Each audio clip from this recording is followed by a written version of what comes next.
কাশফুলের আসক্তি লেখিকা মেহেরিন মারিয়াম পর্ব ৬ ও ৭। রাত ৮টা বাজে। রীতি বারান্দায় দাঁড়িয়ে আছে। এই তো একটু আগে আসলো এখানে।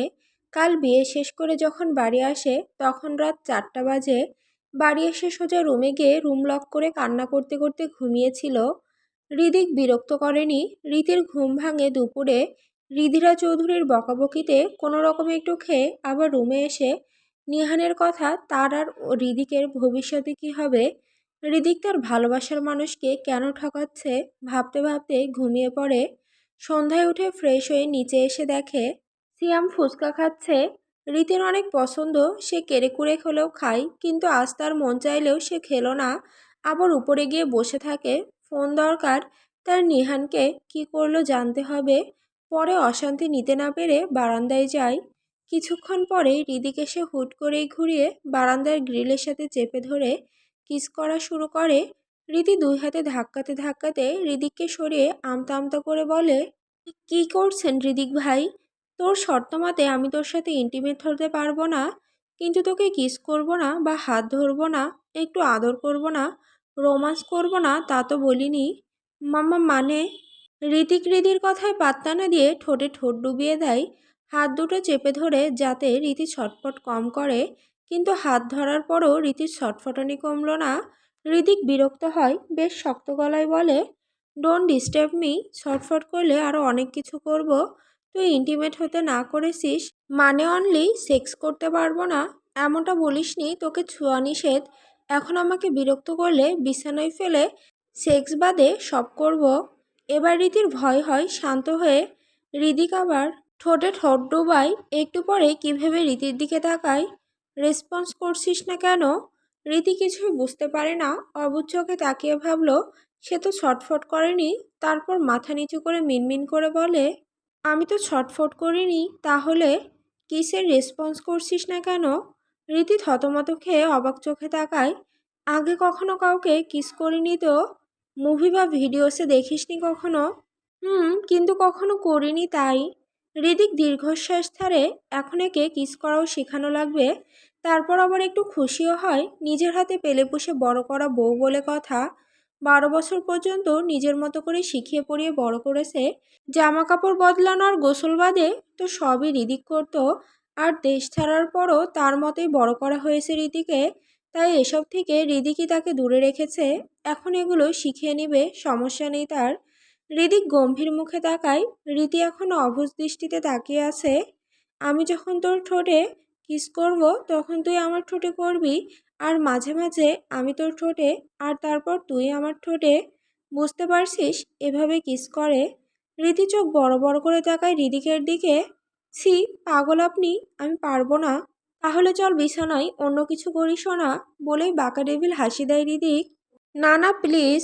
তাহলে রেসপন্স কর, ভালোভাবে করলে গিফট আছে, বলে হৃদিক আবার কিস করা শুরু করে। কিন্তু হৃদিকের সাথে তাল মিলাতে পারছে না রীতি। তাও অনেক ট্রাই করছে। একসময় হৃদিক একটু নরম হয়, রীতিও আস্তে আস্তে তাল মিলাতে থাকে। প্রথমে ভয়ে হলেও এখন নিজের অজান্তেই ঘরে গিয়ে চোখ বন্ধ করে। হালকা ভালো লাগাই তাল মিলাচ্ছেন রীতি। হৃদিক তা বুঝে আরও একটু নিজের সাথে মিশিয়ে নিয়ে আরও ঝুঁকে যায়। 5 ফুট 3 ইঞ্চির সামনে 6 ফুট অনেক লম্বা। নিজেকে নামিয়ে রীতির সাথে মিশিয়ে স্লো কিন্তু গভীরভাবে কিস করতে থাকে। সে চাচ্ছে রীতির ভালো লাগার মতো করে করতে। রীতিও ঘোরের মধ্যে মিশে যায়। মিনিট 20 পরে হৃদিক সরে আসে। রীতি মাথা নিচু করে ভারী নিঃশ্বাস নিচ্ছে। হৃদিক হেসে ডান হাতে নিজের ঠোঁট মুছে রুমে গিয়ে একটা প্যাকেট এনে রীতির হাতে দিয়ে চলে যায়। আর এদিকে রীতি তবদা খেয়ে আসে। সে কি করলো এগুলো? সে তো নিহালকে ভালোবাসে, তাহলে হৃদিকের সাথে কি হলো? আর তার ভালো লাগছে কেন? এটা তো আর রাগ হওয়ার কথা। এদিকে হৃদিক নিজের রুমে এসে সিগারেট ধরিয়ে আকাশের দিকে তাকিয়ে বলে, তোকে বাধ্য করবো ভালোবাসতে। এত এত সুখ তোর পায়ের কাছে এনে রাখবো যে তুই প্রতি সেকেন্ড আমাকে চাইবি, কিন্তু তখন আমি তোকে, আমি ছাড়া অন্য কাউকে বেছে নেওয়ার শাস্তি দিব। এভাবেই একটু একটু করে তোর অভ্যাসে পরিণত হব। এমন অবস্থা করব যে আমাকে 1 মিনিট না দেখলে ছটফট করবি, যেমনটা আমি 6টা বছর করেছি। তোর ঘৃণার মধ্যে ভালোবাসার ফুল ফোটাবো আমি, দেখে নিস। তোরে ভালোবাসিয়ে ছাড়বো আমি, তোকে আমার বুলবুলি। হৃদিকের দেওয়া প্যাকেটটা নিয়ে রীতি ঘরে এসে এসে কি আছে ভাবতে ভাবতে খুলে দেখে ব্যাগ ভর্তি ফুচকার প্যাকেটটা একটু বড়, ভেতরে অনেকগুলো ফুচকা। রীতি তাকিয়ে গুনতে শুরু করে হা হয়ে যায়। সেখানে 200টা ফুচকা, 4 রকমের টক, আলাদা করে ঝাল পেঁয়াজ মরিচ দেওয়া। রীতির চোখ চকচক করে, সে সাথে সাথে শুরু করে খাওয়া। 3 ঘন্টা বসে বসে একা 140টা শেষ করে বাকি নিচে রেখে আসে। রাত হয়, তেমন কেউ নেই, সবাই যার যার মতো। রীতি নেমে দেখে ড্রয়িং রুমের সোফায় বসে সিয়াম টিভি দেখছে। মনটা তার আজ বেশ খারাপ, মন ভালো করার দরকার অনেক। সিয়াম রোজা রাত্রি কই? সিয়াম ভূত দেখার মতো তাকায়। রীতি আর তাকে সিয়াম বলল, এ তো তাকে পোকা পশু প্রাণীর নাম ছাড়া ডাকে না। রীতি সিয়ামকে এভাবে তাকিয়ে থাকতে দেখে রীতি বিরক্ত হয়। কিরে তেলাপোকার জাতগত সাদা ভাই? এবার যেন ঠিকঠাক লাগলো সিয়ামের। ছারপোকার বংশের গুবরে পোকা রোজা আপু, রাত্রি আপু ছাদে। রীতি কথা না বাড়িয়ে চলে যায়। সিয়াম আরও অবাক হয়, সে তো 1 রাউন্ড ঝগড়া আর 3 রাউন্ড মারামারি করার প্রিপারেশন নিচ্ছিল, আর রীতি চলে গেল। এদিকে সিয়াম তাকিয়ে রইল। তাদের 3তলা বাড়িটা বিশাল জায়গা নিয়ে করা, নিচে drawing dining guest room store room common room সব দোতলায়। ওসমান চৌধুরী, রাজীব চৌধুরী, রিজিক চৌধুরীর বেডরুম, লাইব্রেরি আর স্টাডি রুম, আর একটা রুম আছে, ওইটা এই বাড়ির সবচেয়ে বড় রুম। তাতে রীতি রোজা রাত্রি ডান্স করে। মূলত রীতি করে। রীতি ক্লাসিক্যাল ডান্সের প্রোগ্রাম না করলেও নাচের প্রতি তার নেশামাত্রা অতিরিক্ত। আর শেষে 3তলায় চৌধুরী বাড়ির ছেলে মেয়েদের। 3তলার শুরুতে একটা জিম রুমে, তার পাশে সবচেয়ে বড় আর একই সমান পাশাপাশি 2টা রুম হৃদিকার হৃদয়ের। তারপর রাব্বির ঠিক তার বিপরীত পাশের রুমে রোজার, তারপর রাত্রি, আর শুরুর দিকে হৃদিকের সামনের রুমটা রীতির রুম। হৃদিক নিজের সামনের রুমে রীতিকে রেখেছিল যাতে দেখাশোনা করতে সহজ হয়, আর তা এখন হৃদিকের প্লাস পয়েন্ট হয়ে গিয়েছে। এদের রুম ছাড়াও সাজানো গোছানো 4টা রুম আছে, যেগুলো কাজিনরা আসলে যেন থাকতে পারে তাই করা। নিচে একটা গেস্ট রুম থাকলেও ওটা বাইরের মানুষের জন্য, আর বড়দের জন্য, কাজিন ভাই বোনদের জন্য উপরে 4টা রুম রাখা। সিয়াম এখনো 2তলায় বাবা মায়ের পাশের রুমে থাকে, আর 2 বছর গেলে তাকেও 3তলায় দেওয়া হবে। রীতি আনমনে ছাদে যাচ্ছিল, আর এদিক নামছিল হুট করেই। সামনাসামনি পড়ায় রীতি একটু অস্বস্তিতে পড়ে। সন্ধ্যার পরে সব মনে আসতেই আরও অস্থির বেড়ে যায়। হৃদিক ফোন স্ক্রল করতে করতে নামছিল রুমে যাবে বলে। ছাদে গিয়েছিল সিগারেট খাবে বলে। ওখানে গিয়ে দেখে রোজা রাত্রি গল্প করছে, তাই দরজা থেকে নেমে আসে। নামতে নামতে হুট করে রীতির সামনে আসে। কোথায় যাচ্ছিস? রীতি কিছু না বলে পাশ কাটিয়ে হৃদিককে এড়িয়ে যেতে নেয়। হৃদিক খপ করে হাত ধরে টান দিয়ে বুকের সাথে মিশিয়ে নেয় রীতিকে। ছাড়ুন ছাড়ুন বেয়াদব লোক। কি সমস্যা? যখন তখন যেখানে সেখানে এসব কি অসভ্যতামি? ধরবেন না? হালাল বিয়ে করা বউকে ধরেছি, মানি না এই বিয়ে। এসব বলে না বউজান। বলতে বলতে রীতির কপালে থাকা বেবি হেয়ারগুলো আলতো হাতে ঠিক করে দেয়। হৃদিক নেশালো কণ্ঠে রীতিকে বলে, বউজান আমার চোখের দিকে তাকাও। হৃদিকের গভীর নেশালো কণ্ঠে বউজান শব্দ তার রীতির বুকে এক অজানা ভালো লাগা জন্ম দিল। বারবার শোনার লোভ হতে লাগলো। রীতি ধীরে ধীরে মাথা তুলে ঠিক চোখের দিকে তাকালো। চোখাচোখি হলো। হৃদিক ঠিক রীতির চোখের কালো মনির দিকে তাকানো, আর রীতি ঠিক হৃদিকের বাদামি মনির দিকে। চোখে চোখ রেখে হৃদিক তার এক হাত কোমরে আর এক হাত রীতির গালে রেখে আগের থেকে গম্ভীর কণ্ঠে বললে, কেন বুঝো না আমাকে? রীতির বুকটা কামড় দিয়ে উঠল এক তীব্র কষ্টের ধাক্কায়। চিনচিন ব্যথা অনুভব হলো বুকের বাঁ পাশে। রীতি সেই তখন থেকে হৃদিকে চোখের দিকে তাকিয়ে আছে।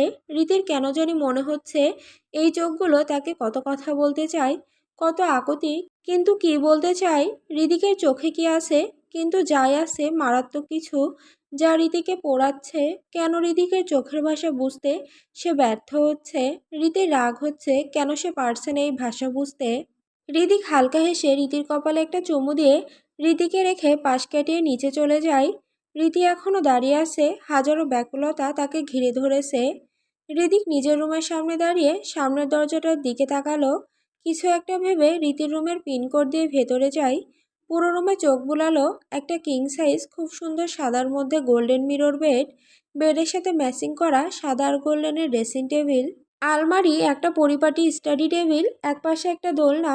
হৃদিক একবার বিছানাটা দেখলো, এরপর আলমারি খুলে খুঁটিয়ে খুঁটিয়ে সব দেখলো কি কি আছে, কেমন ধরনের সব দেখে গেলেও ড্রেসিং টেবিলে সব কিছু খুঁটিয়ে খুঁটিয়ে দেখে ওই দিন যেহেতু স্টাডি টেবিল দেখেছে, আজ আর দেখলো না। আস্তে আস্তে ওয়াশরুমে চলে যায়, চেক করলো কি কি ব্যবহার করে। রীতি ছাদে এসেই ছুটে যায় রাত্রি আর রোজার কাছে, গিয়েই রোজাকে জড়িয়ে ধরে কান্না করে দেয়।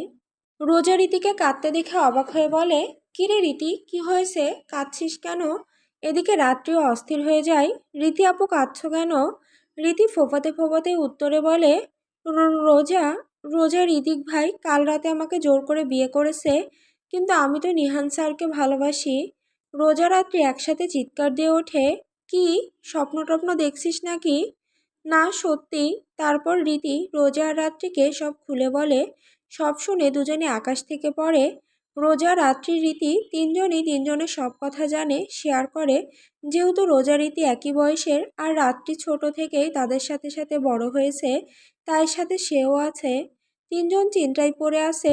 রোজা রাত্রি তো হয়ে গিয়েছে। এমনটা না যে তারা হৃদিককে পছন্দ করে না, মারাত্মক পছন্দ করে। আর রোজাও তো মনে মনে চাইতো ও হৃদিক আর রীতির কিছু হোক, কিন্তু এদিকে যে হৃদিকের বিয়ে তার খালাতো বোনের সাথে ঠিক করা, আর রীতি নিহান স্যারকে ভালোবাসে, এই 6 মাসের বিয়ের ফিউচার কি? যদি রীতি ভালোবাসতে না পারলো হৃদিককে, তখন কি সব জেনে নিহান স্যার মানবে? আর যদি ভালোবেসে ফেলে তখন কি পরিবার মানবে? রিধিরা চৌধুরী তো মানবে না কোনোদিন। কি হবে ভবিষ্যতে? রোজার চোখ মলিন হয়ে আসে। রাত্রি ভাবছে এখন কি হবে। সেও যে রাব্বি ভাইকে লুকিয়ে বিয়ে করে ফেলেছে 4 মাস আগে, এখন যদি পরিবার জানে রীতি, রিদিক, রোজা, হৃদয় আর রাত্রি রাব্বি বিয়ে করেছে, কি হবে? একজোড়া হলে হতো, কিন্তু এখানে তো সবাই। রাত্রি আমতা আমতা করে বলতে চায়, কিন্তু পারে না, সাহসে হলো না। তাদের এসবের মাঝেই নিচে থেকে খেতে ডাকলো। সবাই এক প্রকার জোর করেই গেল। রীতির মলিন মুখ সবার চোখ কাড়ে, বাদ যায় না হৃদিকও। কিন্তু বিপরীতে হৃদিক বাঁকা হাসে। রীতিমা, কি হয়েছে, শরীর অসুস্থ? ওসমান চৌধুরীর কথায় এবার সবার মুখেই চিন্তার ছাপ পড়ল। না, পরীক্ষার টেনশনে। হৃদিক একটু গম্ভীর গলায় বলে, মনে হয় মোবাইলের জন্য মন খারাপ আব্বু। ছোট আব্বু, মোবাইলটা দিয়ে দিও ওকে, কিন্তু রেজাল্ট খারাপ হলে নিজের হাতে ভাঙবো। ঠিক আছে রীতিমা, খাওয়া শেষে আমার কাছ থেকে নিয়ে যেও। রীতি খুশি হলো, অন্তত নিহানের খবর পাবে। খাওয়া শেষে সবাই নিজ নিজ রুমে চলে যায়। রীতি ফোন নিয়ে এসে বেশ অনেকবার কল করে নিহানকে, রিং হয় কিন্তু ধরে না। রীতি অনলাইনে গিয়ে দেখে নিহান আছে, কিন্তু তার মেসেজের উত্তর করছে না। রীতি দীর্ঘশ্বাস ফেলে। তখন ঋদিক ঘরে ঢুকে দরজা লাগিয়ে দেয়। এই এই আপনি এখানে কেন? বিয়ের পর জামাই বউ একসাথে ঘুমাতে হয়? বের হন এখনই, অসম্ভব। তাহলে আমি ওইটা বাদে সব করি, আসো, করেই চলে যাব। ছি, না না। তাহলে ঘুমাতে দে। অনেক বছর শান্তির ঘুম দেয়নি। হৃদিকে আর কিছু না বলে শুয়ে পড়ে টান দিয়ে হৃদিকে নিজের সাথে মিশিয়ে নেয়। হৃদি সরতে চাইলে ছটফট করতে নিলে ধমকে ওঠে। ছটফট করলে কানের নিচে থাপ্পড় দিয়ে বাড়িতে সবাইকে বিয়ের কথা বলবো। রীতি নীরব হয়ে যায়। হৃদিক ডান কাত হয়ে শুয়ে রীতির মাথা নিজের ডান হাতের বাহুতে রাখে। তারপর রীতির মাথা বুকে নিয়ে জড়িয়ে ধরে বাম হাতে রীতির চুলে হাত বুলাতে থাকে। কান্না করতে করতে কিছু সময় পরে রীতি ঘুমিয়ে পড়ে। হৃদিক একটু মলিন হাসি দিয়ে এসি বাড়িয়ে কম্পিউটার জড়িয়ে রীতির কপালে একটা গভীর চুমু দিয়ে শুয়ে পড়ে। আজ কত কত বছর পর সে শান্তির ঘুমাতে পেল।